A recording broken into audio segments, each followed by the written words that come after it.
রিকের পাশে শূন্যে একটি গরু ভেসে ওঠে।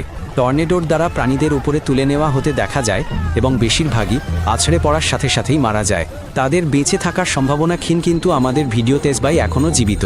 হঠাৎ অন্ধকারের মধ্যে বিদ্যুৎ চমকে ওঠে। স্থির বিদ্যুতের কারণে রিকের চুল খাড়া হয়ে যায় এবং তার চারপাশে মেঘ গর্জন করে। অনেক টর্নেডোর সাথেই এই ধরনের বৈদ্যুতিক ঝড় হয়, কারণ ধ্বংসাবশেষের ঘর্ষণে একটি বিশাল চার্জ তৈরি হয়। এক মুহূর্তের জন্য রিক নিজেকে ফানেলের কেন্দ্রের কাছাকাছি দেখতে পায়।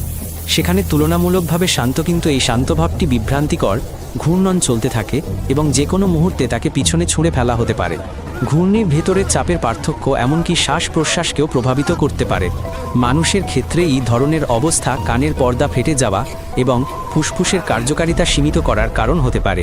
প্রায়শই ব্যারোট্রমা ঘটে, অভ্যন্তরীণ অঙ্গ ক্ষতিগ্রস্ত হয় এবং কোনো কিছুতে আঘাত করার সময় না পেয়েই একজন ব্যক্তি মারা যেতে পারে। আর আঘাত হানার বিষয়টি আরও সহজ হয়ে আসছে। টর্নেডো আরও শক্তিশালী হচ্ছে এবং আরও ধ্বংসাবশেষ তুলে নিচ্ছে। সাইকেল বিম এবং আবর্জনার পাত্র চারপাশে উড়ে বেড়াচ্ছে। রিক অল্পের জন্য আঘাতটি এড়ায়, তবে এমন বিশৃঙ্খল পরিস্থিতিতে আঘাত থেকে কেউই রক্ষা পায় না। সম্পূর্ণ পর্ব দেখুন ইউটিউব চ্যানেল এটাই রিকে।